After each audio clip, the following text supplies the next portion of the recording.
So did Ye take a likeness to you because you was from Chicago, or he never even knew about it? Of course, like, you know what I'm saying? Like, he knew what the vibes was. And then I ain't gonna lie, when I got my deal with DMX, I actually had a session with Ye. And like, Ye came to my session, played me a bunch of shit, gave me new beats, gave me new vibes or whatever. But I think it was a weird time for Ye, cause like, this is before Ye got on as a rapper, you know what I'm saying? Trying to find his way. And then me not working with LEP and them no more, my mentor, Bugs, who taught me how to be a producer, was still with them. So like, I was like a fish out of water myself. Like, you know, I just got a record deal and I'm just a rapper. I'm used to my producer telling me, this beat, yo, what you just said right there, that's the hook, let's do this, whatever, or let's throw bars together for the hook, and yo, short, you know what I'm saying? Just so a mentor in the studio, yeah. So I was just, no DMX in the studio, no nothing, just having a budget with 500 grand and just, you know what I'm saying, vibed out, you know what I'm saying? Studio time, trying to figure it out, but no type real direction, you know?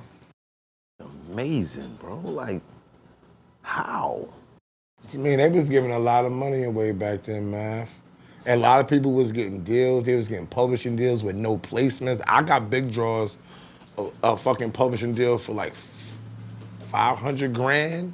And we had prospective placements, and we didn't even get nothing placed until fucking Destiny Child like 2 years later. It's crazy. Real shit. And you could be living off of money back then, off the perspective. He's gonna be a star.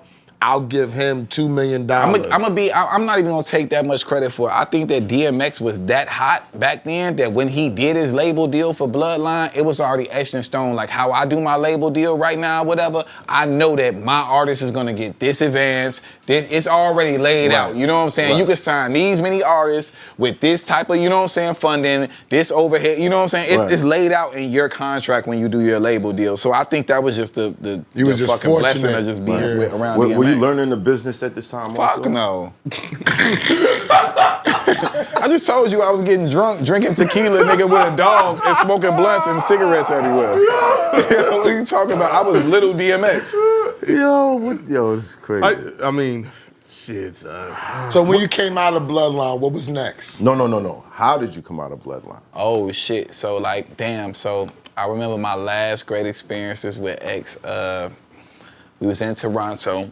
And like, I've never seen a nigga do this. This nigga X, we was in a studio session, he drunk 2/5 of Remy Grand Cru, like by himself, 2/5, like in a one studio session. And we left out, shout out to Shira, I just spoke to her recently or whatever. We left out with his wife, with the gang or whatever. And like niggas left his keys to his car, to his Benz that he had inside the studio.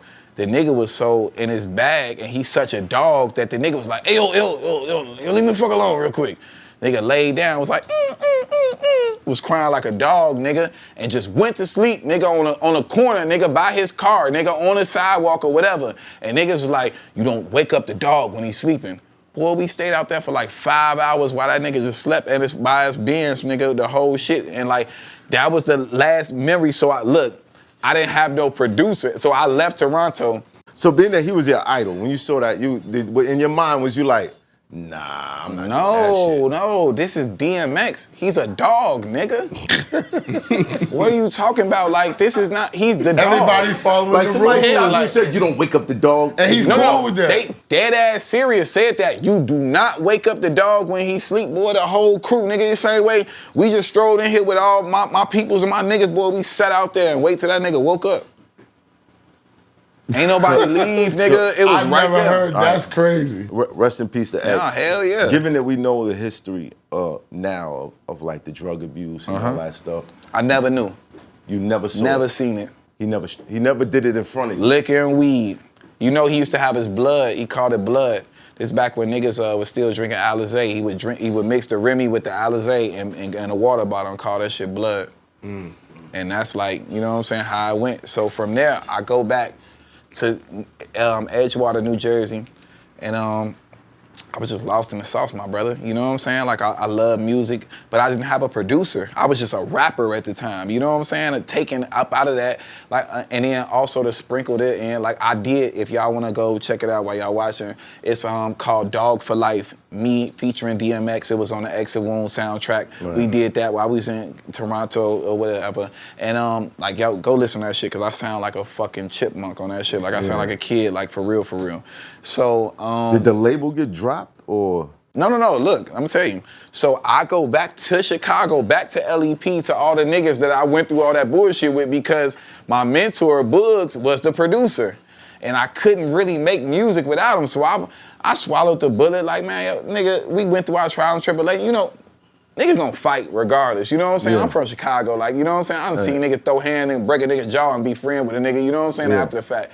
But I was thinking for my career, like, I knew it clicked to me, like, this ain't going far without me having no producer or somebody to show me how to do my shit. Right. So I went back to work with Bugs. It's in the era of two-way pages. Scottsdale, I had that shit. And I went back, and my mom and them got word that I went back or whatever, and I was back in Chicago. So my mom was always very fearful for me, you know what I'm saying, overprotective. And one day you must have gave her like 80 heart attacks. Word. I'm sure, and I love my mom to this day. All this shit, we not even close. Like all, even to this day? No, I don't have a real relationship with my mother at all. Even with your success? Yeah, I'm gonna keep telling y'all this shit. So from there, I'm at the studio with LEP and all them, and my mom is blowing up my pager. Hit me like, yo, I wanna see you, let's go to Red Lobster. This back when Red Lobster was a thing, you know what I'm saying? Right. Like, it was like, yo, like, all right, let's go. So I'm like, nah, I don't wanna go to Red Lobster, but I'm about to go back to my crib in New Jersey. You could take me to the mall, cause I wanna buy some stuff for myself, cause I had the bag, like I had a couple dollars. So she come pick me up from the studio with LEP and them niggas, and the studio used to be on 72nd and Halston in Chicago. And we ride and we going to the mall, and my mom getting all these mysterious phone calls. Hello? I'm like, yeah, I'm gonna be parked by the Walgreens on this, that, and the third. And I'm like, who are you talking to? And she like, no, I just got remarried. I'm talking to my new husband. But mind you, I lived in Jersey. She got remarried. I didn't know the nigga or nothing like that, you know what I'm saying? So I just took it for what it was worth. I go in the stores, buy my clothes, I come out. And like, she had a little BMW at the time, and like two big Samoan niggas is about a BMW. So they like, she like, Chris, meet them. And he like, yeah, what's up, Chris? How you doing? Da, da, da. We hear you do music. And I'm like, yeah, you know, nigga, I'm Iceberg. What's up, nigga? You know what I'm saying? Blah, blah, blah. They like, she like, Chris, you gotta go to school. She go jump in her car, lock the door, nigga, pop the trunk. Motherfucking this bag's packed and all type of shit or whatever. Now I'm fighting in the middle of the parking lot with the Samoan niggas. They pulling the bags out the trunk or whatever, throwing them in another bag. They throw like the plastic cuffs on me, nigga. My mom skirt off like, skirt. And now I'm in the back of a fucking car with two Samoan niggas I never met in my life, nigga, and they just driving me somewhere. So now I'm cuffed up. I'm like, what the fuck is going on? But to your understanding, who were they? I don't know these niggas. I don't know nothing. Were they truancy? No, were they what? No, I don't know. I just walked out the mall and met two niggas. So from there, we riding. We get to like downtown Chicago. So I'm thinking like, maybe she put me in like a boarding school. You know what I'm saying? I'm trying to think, I don't know what's going on. Downtown Chicago. Now damn, we at O'Hare Airport. I'm like, what the fuck? You know what I'm saying? So we going through that. We going through TSA. So mind you, like the two big Samoan dudes got their hands on me. And while I'm going through TSA, I get through TSA and it's a black lady there. And she like, why you got your hands on that boy like that? I'm like, I don't know these niggas. Snatch away, run. I run into a dead end on some bullshit. So at that point, I'm just like, man, fuck it. You know what I'm saying? They had all the paperwork or whatever. So my mom assigned all her parental rights away to like some crazy boarding school, like concentration camp shit. So from there, I flew from Chicago to Las Vegas. On a flight from Las Vegas, they gave me the letter and I opened it up and it was my mom basically saying like, yo, you're now a product of this little concentration school shit. I don't have nothing to do with it, blah, blah, you in these people's hands now. I get there, I fly to Spokane, Washington. And from there, they drive me to Thompson Falls, Montana. and What I'm in the this hell? fucking concentration camp type shit, you know what I'm saying? And like where they cut me off from the world, no TV, no radio, no nothing. They were paying $5,000 a month for me to stay there, and like it's a bunch of kids. When you say that, your pops was in on this? My pops wasn't fucking with me because I ran away. You know what I'm saying? Yeah. So I ain't give him nothing to fight against. You know what I'm saying? He Yeah. like, nigga, you ain't put me on in no game. So shit, your mama want to do this, nigga. It is what it is, nigga. You did that. Right. So now I'm in this concentration camp type shit, and fucking it's kind of like you couldn't look at girls. Like they start you out at level 1. So when you come in at level 1, and this how they played me too. Like they did a whole group assembly when I got to the shit. And they like, yeah, we hear you're a rapper. I'm like, yeah, you know, I rap, you know what I'm saying? But I'm signing DMX. So they got all the whole facility there. And they like, yo, you're a level 1. We're gonna make you a level 2 if you go jump in this swamp infested water right now with this alligator. And da da da da. I'm like, what the fuck? So when you level 1, you don't got no salt, no pepper. Like, they strip you from everything. You already can't watch TV. You can't listen to they cut you off from the whole world. So like I went in there, jumped in the pond. They like screamed for like a 30 seconds. Ah! I'm screaming in that shit. They removed the whole fucking facility away from that shit and pulled me out of there. Like, you're nothing here. We don't give a fuck about you being famous and this, that, and the third, blah, blah, blah. Took me to the shit. I was acting up there. Like, so when you act up there, they send you to some shit called worksheets to where you just sit and stare at a wall for 6 hours and you can't eat nothing or whatever. They strip you of all the food or whatever. When you fuck up there, they send you to some shit called the Hobbit. And the Hobbit is just like a blank fucking bed of just wood. They feed you 3 meals a day. The first meal is a bagel. The second meal is a piece of bread with a cheese on it. And the third meal is a lima bean burrito. You fuck up at the Hobbit, they send you to Jamaica. It's called High Impact, which I actually had Jamaica, the country? Yes, which I had a pleasure to visit because I was fucking up everywhere, you know what I'm saying? And I had to walk with a 100-pound brick on my back for 100 laps. The lap was a mile to get sent back to where I was. All right, during this time, who are you in contact with? Nobody, nigga. They cut me off from the world. I ain't know 9/11 happened. I ain't know Aaliyah died. I ain't know nothing, nigga. Yo. On God. So like while you in this concentration camp, and y'all could pull this shit up, it was called Spring Creek Academy. If you Google it now, they got all type of fucking child molestation, rape. They had to shut the shit down. Like, nigga, the feds came and shut this shit down. Like, this like some movie type shit. But like, they never got you. Hell no. So I'm in that shit. You never know everything. I was cut off from the world. So I couldn't talk to my parents until I worked my way up to a certain level. I couldn't do this, that, and the third. You get there and there's some 10-year-old nigga that been in the fucking camp since he was 7 that's a higher level than you. Like, pussy, sit up, 50 push-ups. Then I like, get your little lame ass away. You know what I'm saying? So it sets you up to act out. And meanwhile, while you acting out, your parents are in a seminar as well where they have other people that have kids from the camp where their moms and dads are like basically telling them this is the best thing you ever did for your child. Like blah, blah, blah. So they paying all this money monthly. It was a lot of us in that shit, you know what I'm saying?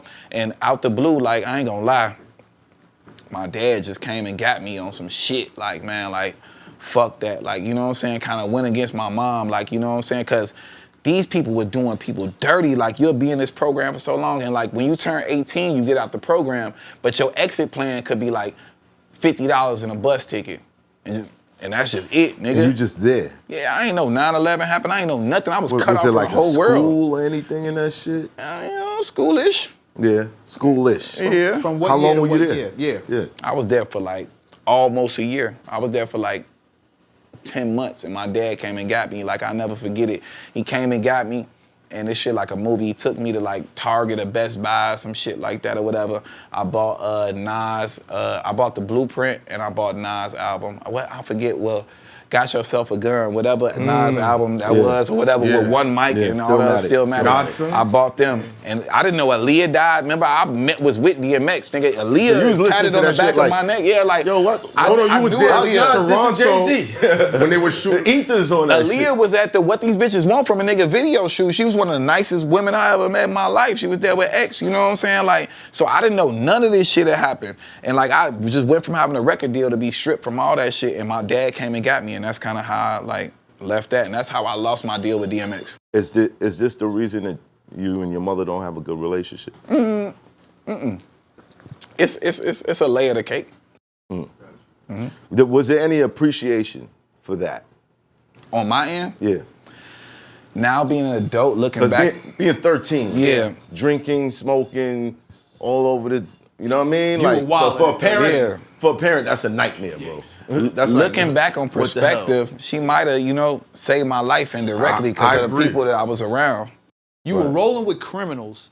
You like criminals, like big criminals. You dealing drugs, you drinking, you smoking. And finger popping holes in the backseat. Yeah, in a hotel with $500,000. You in DMX, he's sleeping by the car, drunk as shit. stealing your bra. Listen, nigga, I'm sold. When is the documentary coming out? Let me say when is it coming out, son? It makes That shit working. It's it working makes progress. sense. It's incredible. It's hot for trapper turn smack rapper. Only smack rapper that you know is smack rappers. Got bars I can hang with the backpackers. Trap star, I don't hang with the backpackers. I'm in the hood with the work you heard. Making fiends leave earth you heard. Got your baby mama thirst you heard. Feel the flow, nigga, throw it in reverse. This the wave you need to see.